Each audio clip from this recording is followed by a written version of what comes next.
My father raised me to believe emotions are weakness, then tried to punish me for seeking therapy. So I sent him to jail. Now, a year later, he's telling everyone I'm mentally unstable. On my 4th birthday my dad gifted me with violence. You see, one of the kids at the birthday party was running around and ended up slamming head first into my skull. I started crying my eyes out. That's when my dad scooped me up and took me to the bathroom. But instead of wiping my eyes dry, or just giving me a hug, he hit me. Hard. You're a big boy now. And big boys don't cry was all he said before walking out and leaving me there to lick my wounds. From there I did my best to never be upset. I was so successful that my dad even started testing me to see if I'd crack. I'd come home to see my action figures being chopped into little pieces with a steak knife. Or sometimes on TV he would play compilation videos of the most gory, gruesome videos from horror movies. But the pain from my 4th birthday memory was so sharp that I never cracked. Sometimes my big brother Sam would try to come to me when our dad wasn't home. It's okay to show emotions, he'd say while stroking my hair. Just don't do it in front of dad.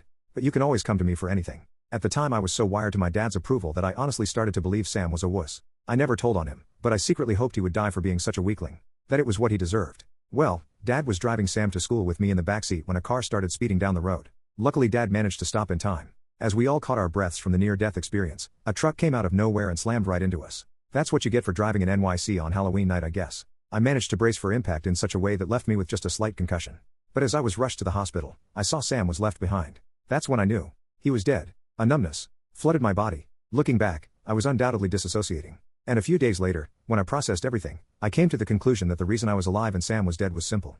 Because he was a wuss, and he deserved his fate. And throughout my entire unconventional period of grief, I didn't cry. Not once. This made my dad love me 100 times more. He told me I was a real man, and I would grow up to be big and strong. It was like his words were my only source of joy. So whenever I felt that familiar feeling of gray creeping into my heart, I would just sink it into the pit of my stomach. My days became filled with long naps and overeating. By the time I turned 15, I was a 400-pound overweight and sewer-slidal teenager. I had numbed myself so much that I couldn't even remember what empathy felt like. I'd spend all day only watching out for myself, with the if I make someone sad, that's their problem mentality. And when I turned 16, the guidance counselor pulled me in for a mandatory meeting. I thought she was going to give out to me for being so selfish. Or even tell me I needed to lose some serious weight. But instead, she stared at me with her big blue eyes. "Nate, I'm concerned about you. We all are." She then handed me a leaflet for therapy. "Take this, I think it can really help with the EFF." I yelled at the top of my lungs. Respectfully, "I don't need a shrink," is the last thing I said before shoving the paper deep into my pocket and walking out. It was pretty much the exact same reaction my dad would have had. Until later that day. Because my dad was watching Shawshank Redemption, Sam's favorite movie. From downstairs, I could picture Sam's face changing through his favorite scenes. How he'd always annoy us by quoting the characters as they said their lines. For the first time in years, I actually wanted to cry. But no tears came out. So instead, I called the therapy number. She told me she had been expecting me, and we had our first session right there and then. Didn't even talk about payment. And by the end of it I was, in fact, crying my eyes out. Into my pillow so my dad wouldn't hear, but still. From there, I started journaling and meditating. Feeling again was so exhausting that I was still napping for hours each day. But I also liked it. I started to understand why people didn't just unalive themselves. My heart felt so full. So I was sitting at the kitchen table with my dad when happiness was pumped through my body. "Son, what's gotten you so amped up? Is it a girl?" he asked, with a knowing grin on his face. "Actually Dad, I started therapy," I responded, bouncing my knee up and down out of fear of what was about to come. My dad froze while his hot dog was about to enter his mouth. "You, what?" The vein in his forehead looked like it was about to pop into two. I immediately ran out of the room, because my dad threw a chair at the wall. Tears were streaming down my face as I locked my bedroom door and dialed 911. I gave them my address and then sat with my back against the door, listening to my dad rage through the house. I could hear things breaking and his footsteps getting closer to my room. The floor vibrated with each heavy step.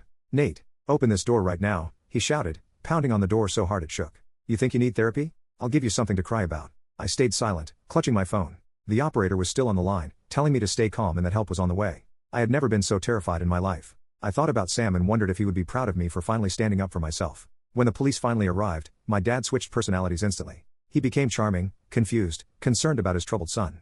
But the officers saw the destroyed living room and the fear in my eyes. They took him outside to talk while a female officer stayed with me. And for the first time in my life, I told someone everything.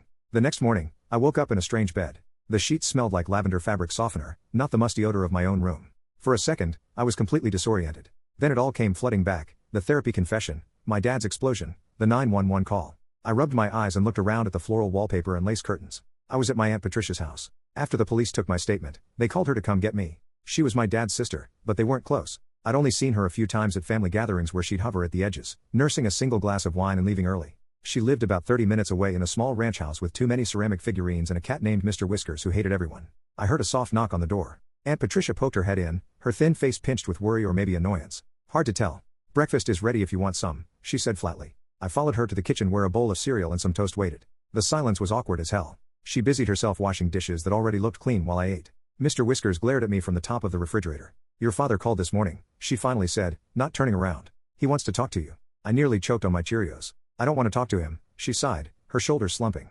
"Nate, I know things got heated. But he's still your father." I stared at her back, wondering whose side she was on. She must have felt my eyes because she turned around, drying her hands on a dish towel. "Boys need their fathers," she added quietly. "Especially at your age." I didn't respond. What was I supposed to say? That my father had spent my entire life teaching me that emotions were weakness? That he'd thrown a chair at a wall because I mentioned therapy? I just shoved another spoonful of cereal in my mouth and stared at the table. The next few days at Aunt Patricia's were weird and tense. She gave me the spare bedroom and some old clothes of my cousin's that were way too small, so I had to keep wearing the same outfit I'd left home in. She worked during the day at an insurance office, so I was alone most of the time. I spent hours watching daytime TV and raiding her pantry when I got hungry. I texted Dr. Rivera to explain what happened. She helped me set up a virtual session for later that week. I was worried about the cost, but she said we'd figure something out. Just having that appointment on the horizon made me feel less alone. By the end of the first week, I was going stir-crazy. Aunt Patricia barely spoke to me except to ask if I'd eaten or needed anything from the store. She never mentioned my dad again, but I could tell she was uncomfortable having me there. Her house was too small, too neat, too quiet for a teenager to suddenly invade. One night during the second week, I got up to get some water and heard Aunt Patricia on the phone in the living room. I froze in the hallway when I realized she was talking to my dad. "I know, Richard, I know," she was saying in a hushed voice. "He's just confused right now. He needs time." I pressed myself against the wall, straining to hear my dad's response, but couldn't make it out. Aunt Patricia continued. "Of course he's hurting. I understand that. But he's your son. He needs you." My stomach clenched. She was taking his side. After everything I'd told the police, after everything they must have told her, she was still buying his bullshit. "A dinner might be good," she said. "Just to talk things through. I'll bring him over next weekend if he's willing." I crept back to my room, no longer thirsty. I lay awake for hours, staring at the ceiling, feeling betrayed. The next morning, Aunt Patricia announced that my dad wanted us to come over for dinner that Saturday. She tried to make it sound casual, like it was my choice, but her tone made it clear she expected me to agree. "He's making your favorite, spaghetti and meatballs," she added, as if that would seal the deal. I wanted to refuse, to tell her I was never going back to that house. But where else would I go? I had no money, no friends close enough to crash with, and no other family nearby. So I just nodded and mumbled, "Fine." The days leading up to Saturday were torture. I kept imagining what my dad would say, what he would do. Would he act like nothing happened? Would he be angry? Would he try to make me come home? I barely slept, and when I did, I had nightmares about being trapped in my house while it slowly filled with water. Saturday arrived too quickly. Aunt Patricia insisted I wear a button-up shirt she bought me, even though it was just dinner with my dad. I think she wanted to pretend we were a normal family having a normal meal. The drive to my house was silent except for the soft classical music playing on her car radio. My dad opened the door before we even rang the bell. He was wearing an apron and had a big smile on his face like he was hosting a dinner party. The house was spotless, no sign of the destruction from the night I left. The broken chair was gone, replaced by one that didn't quite match the others. "There's my boy," he exclaimed, like I'd been away at summer camp instead of fleeing after he threatened me. He tried to hug me, but I stepped back. His smile faltered for just a second before returning. Come in, come in. Dinner's almost ready." The smell of tomato sauce and garlic bread filled the house. My dad had gone all out. The dining room table was set with the good plates we only used at Christmas, and there was even a centerpiece of fresh flowers. It was all so fake it made me want to puke. "Patricia, would you mind checking on the garlic bread?" my dad asked. "I think it's about done." As soon as Aunt Patricia disappeared into the kitchen, my dad leaned in close to me. "I'm glad you're home, son. I've missed you." I nodded stiffly, not trusting myself to speak. He put his hand on my shoulder and squeezed a little too hard. "We'll talk after dinner," he said, his voice low. "I've been doing some thinking. Getting some help myself." Before I could respond, Aunt Patricia returned with the garlic bread, and we all sat down to eat. My dad was charming throughout dinner, telling funny stories about customers at his hardware store and asking Aunt Patricia about her job. He barely addressed me directly, which was fine by me. I pushed the spaghetti around my plate, taking small bites when they looked at me. After dinner, my dad suggested I grab some clothes from my room while he and Aunt Patricia cleaned up. I was relieved to escape the performance downstairs. My room was exactly as I'd left it, messy, with clothes on the floor and my game controller on the unmade bed. I grabbed my backpack and started shoving clothes inside, not really paying attention to what I was taking. That's when I noticed something on my desk that shouldn't have been there, my therapy journal. I froze. I was absolutely certain I'd left it at Aunt Patricia's, hidden under the mattress in the spare room. I picked it up with shaking hands. The pages were dog-eared, with red pen marks in the margins. Next to an entry where I'd written about feeling sad about Sam, my dad had scrawled weak.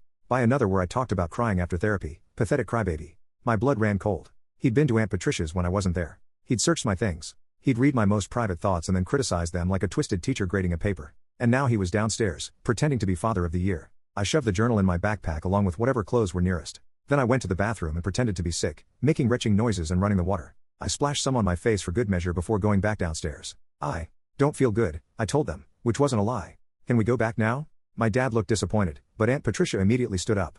"Of course, honey. Let's get you home." The word home referring to her house felt wrong, but I was just grateful for the escape. My dad walked us to the door, his hand on my back. "Feel better, son," he said. "We'll try again soon." In the car, I kept my backpack clutched to my chest like a shield. As soon as we got back to Aunt Patricia's, I locked myself in the spare room and shoved a chair under the doorknob.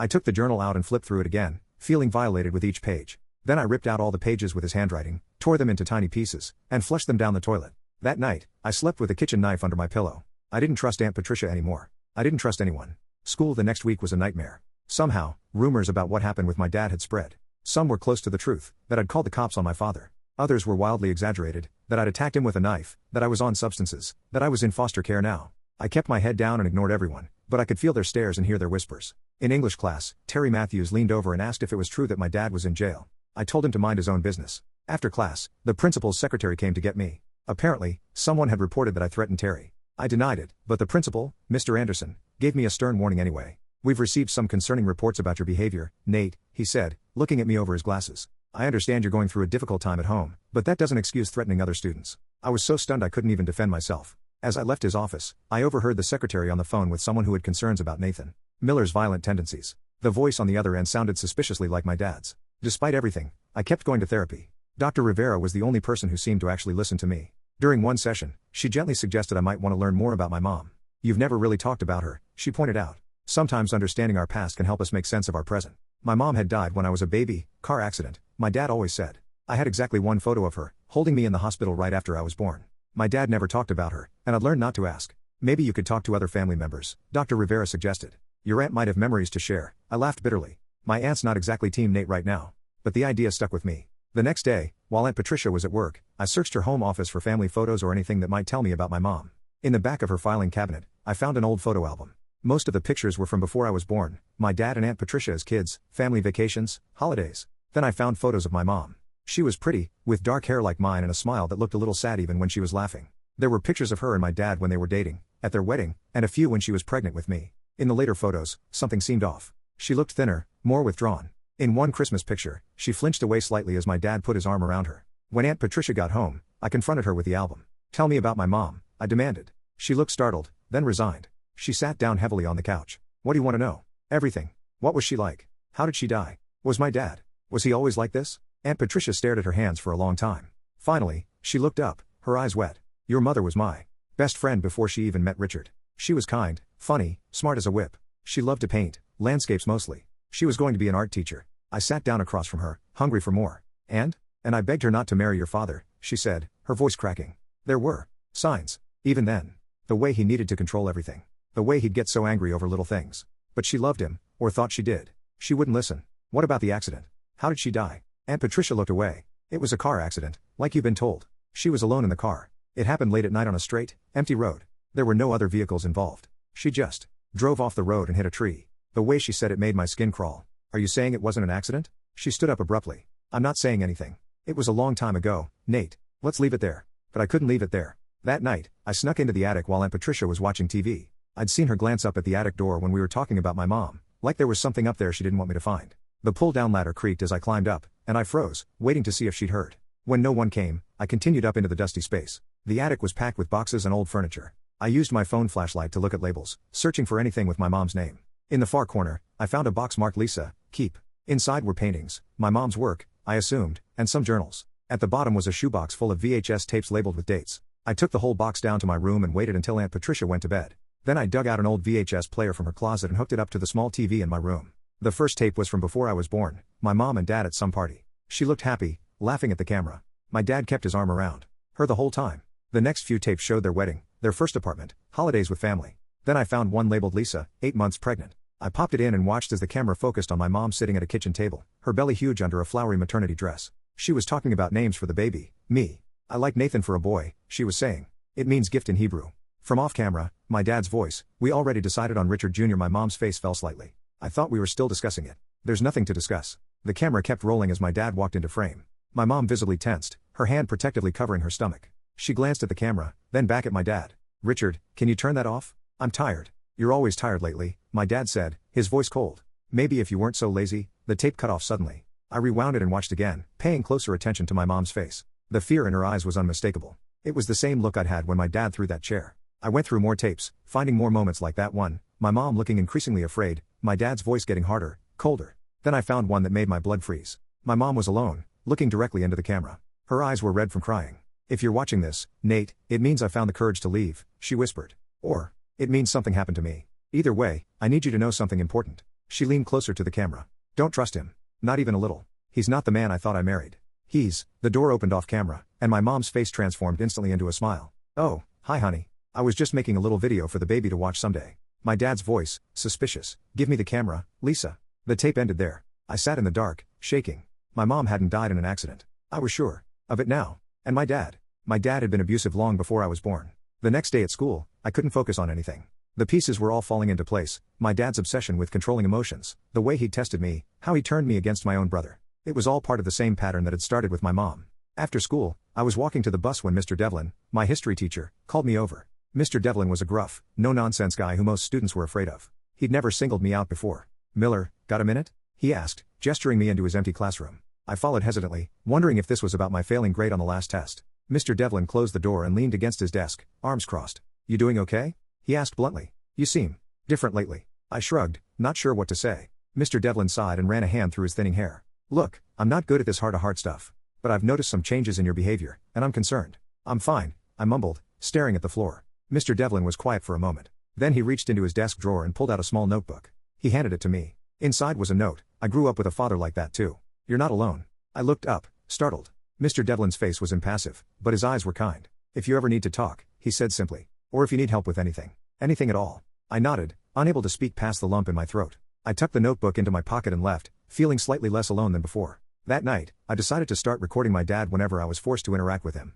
I downloaded an app on my phone that would record audio even when the screen was locked. I wasn't sure what I was going to do with the recordings, but it felt good to have some kind of plan, some way to protect myself. The opportunity came. Sooner than I expected. The next day, my dad showed up at school during lunch period. I was sitting alone as usual when he appeared in the cafeteria doorway, scanning the room until he spotted me. He waved and started walking over. I quickly activated the recording app before he reached my table. "Surprise," he said, sitting down across from me. "I thought I'd take you out for a real lunch. These school meals are garbage." Several students were watching us curiously. I shook my head. "I can't leave school grounds." "Sure you can. I'll sign you out. I'm your father." He leaned closer, lowering his voice. "Come on, Nate. Don't make a scene. You know how that always ends." The threat was clear. I gathered my things and followed him out, keeping my phone recording in my pocket. In the car, he kept up a stream of casual conversation, asking about school and commenting on the weather. But once we were at the restaurant, a diner a few miles from school, his demeanor changed. "So," he said after the waitress took our orders, "when are you coming home?" "I'm staying at Aunt Patricia's for now," I said carefully. His jaw tightened. "That's not your home. Your home is with me." "Dad, you threw a chair at the wall. You threatened me." He waved his hand dismissively. I lost my temper. "It happens.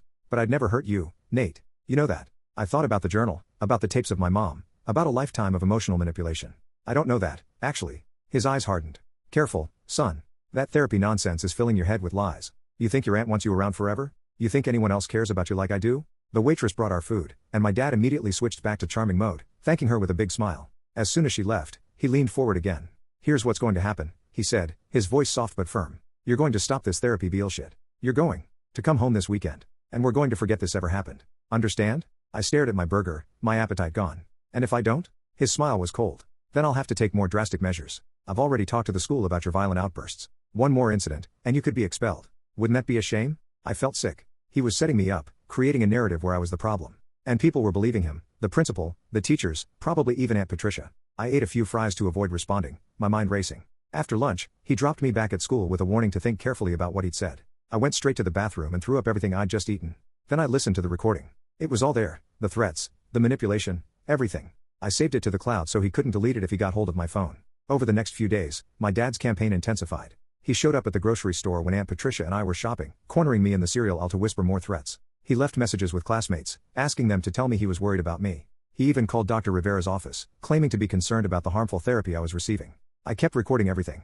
Each interaction, each accidental meeting, each threat. My phone was practically glued to my hand at this point. I had hours of my dad's voice saying things that would make anyone's skin crawl. But I still wasn't sure what to do with it all. One day after school, I was walking to the bus when I spotted my dad's truck parked across the street. I quickly ducked behind a group of seniors and took a different route. I ended up near the faculty parking lot where I saw Mr. Devlin loading papers into his car. "Hey, Mr. Devlin," I called out, jogging over to him. "Got a minute?" He looked up, surprised. "Sure, Miller. What's up?" I glanced around nervously. My dad's out front. I'm trying to avoid him.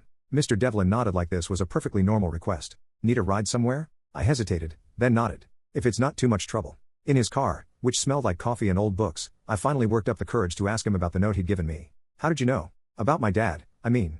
Mr. Devlin kept his eyes on the road. Teachers notice things. Plus, I recognized the signs. My old man was cut from the same cloth. What did you do? How did you get away? He sighed. I left home at 17. Lived with a buddy's family until graduation. Joined the army after that. He glanced at me. But that was 30 years ago, and I didn't have anyone in my corner. You do. He dropped me at Aunt Patricia's with his phone number and a promise to help however he could. I felt a little better knowing I had at least one adult who believed me. That night, I was alone in the house again. Aunt Patricia had some church thing, and I was sprawled on the couch watching TV when I heard a key in the lock. I assumed it was her coming home early and didn't even look up until I heard heavy footsteps that definitely weren't hers. My dad stood in the doorway, a key dangling from his fingers. Surprise, he said flatly. I scrambled up, heart pounding. How did you get in? Patricia gave me a key for emergencies. He pocketed the key and stepped further into the room. We need to talk, son. I backed away, fumbling for my phone. Aunt Patricia will be home any minute. He shook his head. No, she won't. Her church group meets until 9. We have plenty of time. The way he said it made my blood run cold. I hit record on my phone and slipped it into my pocket. I've been patient, he continued, moving closer. I've given you space. I've tried to be understanding. But this has gone on long enough. I'm not coming home, I said, trying to keep my voice steady. Yes, you are. His tone left no room for argument. I'm your father. You're a minor. You do what I say. Or what? You'll throw another chair? Hit me like you hit mom? His face darkened. You ungrateful little poop. After everything I've done for you. Like what? Teaching me not to cry? Making me afraid of my own feelings? Turning me against Sam before he died? I hadn't meant to bring up Sam, but once I started, I couldn't stop. All the anger and grief I'd been suppressing came pouring out. You know what? Sam was right. He was always right. It's okay to have feelings. It's okay to cry. You're the one who's messed up, not me. My dad lunged forward so fast I barely saw him move. He grabbed my shirt and slammed me against the wall. Pictures rattled and fell. I was so shocked I couldn't even fight back. You listen to me, he hissed, his face inches from mine. You're coming home tonight. You're going to tell Patricia and everyone else that you made it all up for attention. And you're going to stop this therapy nonsense immediately. I could smell beer on his breath. His eyes were wild, unfocused. This wasn't the calculated, manipulative dad I was used to. This was something worse. No, I said, surprising myself with how calm I sounded. I'm not doing any of that. Instead, he hit me. Hard. Right across the face. The sting was shocking, but what surprised me more was that I didn't feel afraid anymore. Just angry. Really, really angry. That's the best you've got? I asked, tasting blood where my lip had split. Go ahead. Hit me again. Show me what a real man you are. He raised his hand again, but this time I was ready. I ducked under his arm and shoved him as hard as I could. He stumbled backward, caught off guard by my resistance. I'd never fought back before. What the hell do you think you're doing? He demanded, standing up for myself. Finally, he charged at me like a bull, but I sidestepped and stuck out my foot. He tripped and crashed into the coffee table, shattering the glass top. He lay there for a moment, stunned, blood trickling from a cut on his forehead. I grabbed my phone from my pocket, making sure it was still recording. Get out. Now. He stood up slowly, glass crunching under his boots. You think this changes anything? You think anyone will believe you over me? I have recordings, I said. Lots of them. You threatening me, manipulating me, and now this. I held up my phone. So yeah, I think they'll believe me. Something shifted in his eyes, fear, maybe, or the realization that he'd lost control of the situation. He took a step toward me, then stopped when we both heard a car door slam outside. This isn't over, he growled, heading for the door. Yes, it is, I replied. Aunt Patricia walked in just as my dad was leaving. She looked from his bloody face to the destroyed living room to my split lip. What happened? She gasped. My dad started to speak, but I cut him off. He broke in. He attacked me, and I have it all on tape. For once, my dad had nothing to say. He pushed past Aunt Patricia and disappeared into the night. She stood frozen in the doorway, key still in her hand. I'm calling the police, I said, already dialing. This time, when the officers arrived, I had more than just my word. I had the recording of the entire attack, plus all the others I'd been collecting. I had the journal with his handwriting. I had the tapes of my mom. And most importantly, I had the truth. The police took my statement and the evidence. They went looking for my dad but couldn't find him that night. Aunt Patricia sat with me through it all, holding an ice pack to my lip and apologizing over and over for not believing me sooner. I knew, she admitted, tears streaming down her face. Deep down, I always knew what kind of man he was. But he's my brother, and I didn't want to see it. Did he unalive my mom?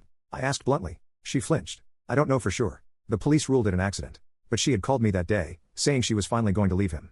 That she'd found an apartment for her and the baby, you. She sounded scared but determined. I nodded, pieces clicking into place. And then she conveniently crashed her car that night. There was never enough evidence to prove otherwise, Aunt Patricia said softly. But I've always wondered. The next few days were a blur of police interviews and meetings with social workers. My dad was eventually found and arrested for breaking and entering, assault, and violating the temporary restraining order that had been put in place after the first incident. He was released on bail but ordered to stay away from both me and Aunt Patricia. Word spread quickly at school. Some kids avoided me like I had the plague. Others suddenly wanted to be my friend, hungry for gossip. I ignored most of them, focusing instead on the few people who actually mattered, like Mr. Devlin, who checked in on me every day and even came to court with me for moral support. I didn't press additional charges against my dad. I didn't need to. The restraining order became permanent, and he was required to attend anger management classes and parenting courses if he ever wanted to see me again. Not that I wanted to see him. Aunt Patricia and I reached an understanding. Her house wasn't home, but it was safe. She wasn't a mom, but she was trying. We agreed I'd stay with her until college, and she even converted the home office into a proper bedroom for me so I didn't have to live out of my backpack anymore. Therapy continued. Dr. Rivera helped me work through not just the trauma of my dad's abuse, but also my grief over Sam and my mom. I started to understand that Sam hadn't been weak, he'd been strong enough to hold on to his humanity despite our dad. And my mom hadn't abandoned me, she'd been trying to save me. One night, I sat down at my computer and recorded a video. Not for anyone else, just for me. I read excerpts from my journal, talked about what I'd been through, and had a conversation with my younger self, the scared little boy who thought emotions were weakness. I told him it was okay to feel things, to cry, to be human. When I finished recording, I hesitated over the delete button. Then, on impulse, I uploaded it to my YouTube channel instead. I didn't use any names or specific details, just my story, my truth. I went to bed and forgot about it until the next morning when I woke up to hundreds of notifications. People had watched it. They'd shared it. The comments section was filled with messages from others who'd been through similar experiences, thanking me for putting words to what they couldn't express. "You saved my life today," one comment read. I thought I was alone.